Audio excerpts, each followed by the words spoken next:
Hey guys, it's Kenzie. Welcome back to my channel.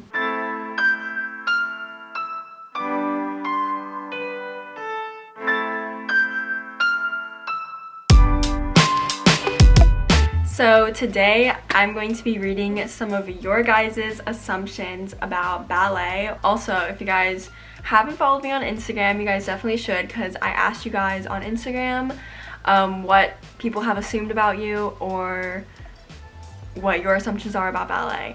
And yeah, so you guys should follow my Instagram so you can take part in some of these videos that I do. Also, before we get into the video, I just want to let you guys know to check out my merch site and my dancewear site. So if you guys are interested in buying some merch or dancewear, you guys should definitely check that out. I have a lot of assumptions. You guys really hit it out of the park. There were so many, I didn't even look at all of them. That I'm not an athlete because dance isn't a sport. Now see, I understand how people say dance isn't a sport.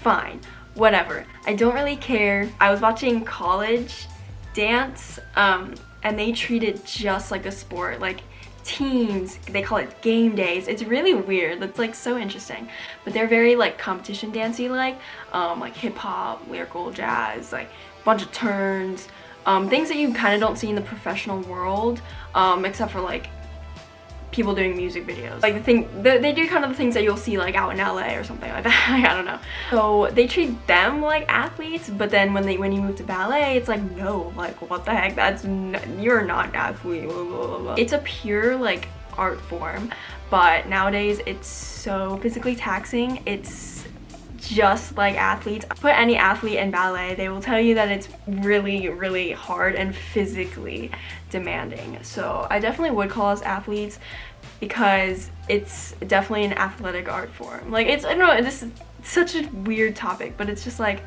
no, we don't just flutter around. We're not just actors, we're not just singers. Like it's more than theater, it's way more than that. It's so hard on your body. Anyways, moving on. I could literally go on and on and on about that. People think that we wear a tutu to class. These misconceptions just come from pure ignorance. It's so funny. Oh my gosh, just these people have just never delved into the world of ballet. It's just insane. It's like when they think of ballet, they think of pretty poofy pink tutus, which is like, okay, yeah, I mean, like that can be a part of it, but we definitely do not wear those in class. Could you imagine just like everybody walking into class like, hey guys, and there's almost like huge tutu on? The only time we do wear tutus in the studio is when we are rehearsing repertoire, when it's close to like stage time, or just like when we're actually doing something that we're going to perform on stage with a tutu. But for class, definitely not. Leotard tights and maybe like a ballet skirt. That's it. Just it. Dancers are successful outside of ballet because they are so disciplined. I just want to give all of us dancers props, because I will say, this is kind of weird, it looks like a camera, that's my computer. Okay. I will say that dancers are probably the most determined, just like really just dedicated people that I've ever met. I'm not trying to like one-up myself because I am a dancer, but I will say that's definitely a trait that you have to have if you want to pursue it or even do it in the first place. Super long hours. Definitely teaches you how to be dedicated and disciplined for sure. Like in ballet, you definitely have to be disciplined in class and just everything. Ballet is like the epitome of discipline. Like, assume that all ballet was on point. Girls who perform on stage will wear point shoes like basically all the time, but I think people just kind of forget that like men are such an important part in ballet. Like ballet wouldn't be ballet without men, like, and men do not go on point because they just don't. Just because ballet for men and ballet for women, I don't know, I mean, I feel like kind of a lot of ballet is on point because a lot of professionals like to take class in point shoes, which I don't understand because I hate doing that. But yeah, we do wear ballet flats, like ballet flats. Okay, now we're all super girly and only listen to classical music. This is so funny because I feel like people think that like people who do ballet just like don't exist, or like when they do exist they like never talk, they never ask questions about it. Like they kind of just live in their own like American sports world, and they're just like, Oh, you do ballet? Okay, weird, bye. But I will say that we probably do like classical music more than the average like high schooler or the average like person in general. Okay, can you do a backflip? I get this one a lot. Okay, I just want to say there was an alarming amount of people who said this. I just want to say that ballet or even dance does not equal backflips. No. I think a lot of people get this misconception from like dance moms or like just really competition-y dances, because competition dances, they're competing, obviously they want to like show off and be all like, ooh, look at me, I can do a flip. And I'm like, dude, no, like it's annoying because like I don't want to learn how to do flips. You only do ballet. This one's so weird. So you can show off how skinny you are on stage. Someone said that to me. Imagine saying that to like a professional like football player and be like, you only play football, so you can show people how strong you are. Like, yeah, I really, really highly doubt that someone's gonna dedicate their whole life to something just to show off to people how strong they are, like how skinny they are, like what? Okay, others say all the time that it's not athletic or physically demanding. Oh yeah, I kind of just already said this. You think because we make it look easy that it is easy. That is so funny. That just makes it like so much harder. I've been doing competition type dances, jazz, contemporary. Nothing has ever been harder. I just thought of this yesterday. Nothing has ever been harder for me than doing ballet repertoire, especially pas de deux. The stamina, the pure stamina that you have to have, especially in your feet, is like literally insane. Okay, that your feet are absolutely horrible and like blistered and gross and wrecked. Okay, I'm gonna show my feet, so if you don't want to see my feet, then just like skip.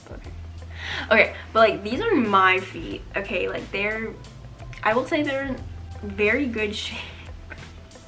I will say my feet are actually in very good shape, and I think it kind of depends on the person. So like obviously if you're like a prima who's been dancing for like so long, your feet are probably going to be a lot more wrecked than me. But I feel like it also depends on what kind of point shoes you wear and what protection you wear, because I always got fitted with toe spacers, so that decreases my risk for bunions. I wear toe pads, and I also wear gainers. So those three things I feel like have protected my feet a lot, and a lot of the times when I'm on point, I'm not in a whole bunch of pain. So yeah, but I will say I've worn Russians before, and those wrecked my feet. So it just really depends on the dancer. Okay, so the next one is only the rich can do ballet. So this one is kind of like a harsh reality, because I kind of have to agree with this a little bit. But I will say that, I mean, if you try to go to any ballet school, 50K, 20K, 10K, whatever the price is, it's always gonna be in the thousands for 1 year. Especially with dorming, I mean, you're gonna spend, it's like going to college, man, like just to get ballet training. So I mean, you kind of have to be rich for that, but there is scholarships, so you don't always have to be rich. But there are also dance studios who that are less expensive than that, so that's good. But I will say that going to see a ballet is also expensive too, especially if you want to get really good seats. It is actually very expensive. I mean, shoes alone, my shoes cost $140. Okay, that dancers don't wear any cushion in their point shoes. Okay, so this one I kind of already said, but like, so when people, they look at like soccer players or like football players, and it's like, oh, they wear pads, helmets, blah blah blah, but like nobody nowadays I feel like is really educated on ballet, and they're like, ooh, like what do they even do? Like, but there are definitely a lot of protection things that you can do. People use wool, there's toe pads, many toe pads, toe spacers again, people tape their toes, so lots of different protection. That we tie our point shoes up to our knees. OMG, that makes me so uncomfortable. Literally same. I should import some pictures of magazines, photographers, models doing this disgusting, horrid thing. If people want to take ballet pictures, like just look up how to tie a point shoe on the internet. Like, dude, just that's all you gotta do, and it will save you from the disgust that we feel inside. Ribbons are there for support in your ankles so that the shoe doesn't fall off and that the shoe actually supports you. It's not for decoration at all. This one is I'm really flexible.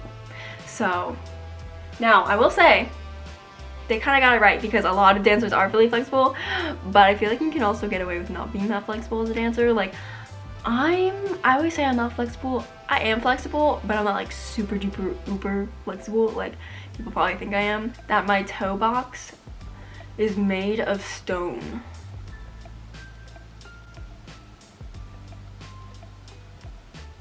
When people figure out how pointe shoes are made, they're probably gonna be so surprised. They have told me ballet isn't a job. Well, if you're getting paid, honey, it's a job, okay? I've had it assumed that dancers aren't academically smart. Every dancer that I've met is very academically smart. I don't know why.